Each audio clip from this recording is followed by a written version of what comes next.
Yemen की राजधानी सना में अमेरिकी हमले में 31 लोगों की मौत की खबर सामने आ रही है और कई लोग गंभीर रूप से घायल हुए हैं।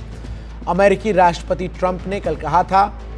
कि उन्होंने सना पर हवाई हमलों के आदेश दिए हैं। साथ ही ट्रंप ने यह भी कहा कि जब तक हूती विद्रोही समुद्री गलियारों पर आने जाने वाले मालवाहक जहाजों पर हमले बंद नहीं करेंगे, तब तक वो पूरी ताकत के साथ हमला करते रहेंगे।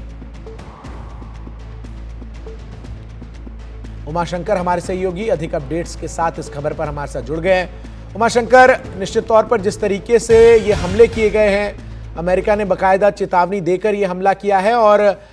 जो इरादा है ट्रंप का वो स्पष्ट है कि हूती विद्रोहियों को इस बार बख्शा नहीं जाएगा।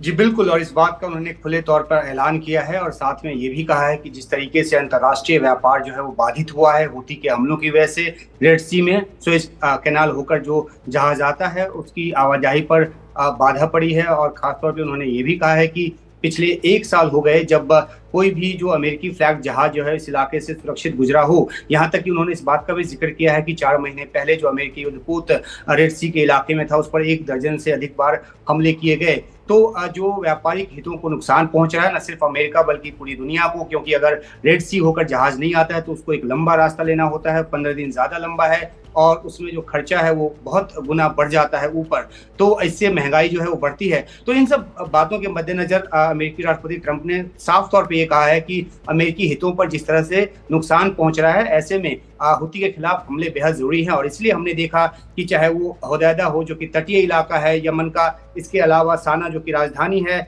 बायदा जो कि मध्य यमन में आता है, मरीब जो कि मध्य यमन में आता है, तो यमन के चारों तरफ चाहे वो सऊदी से लगने वाली सीमा हो, वहां पर भी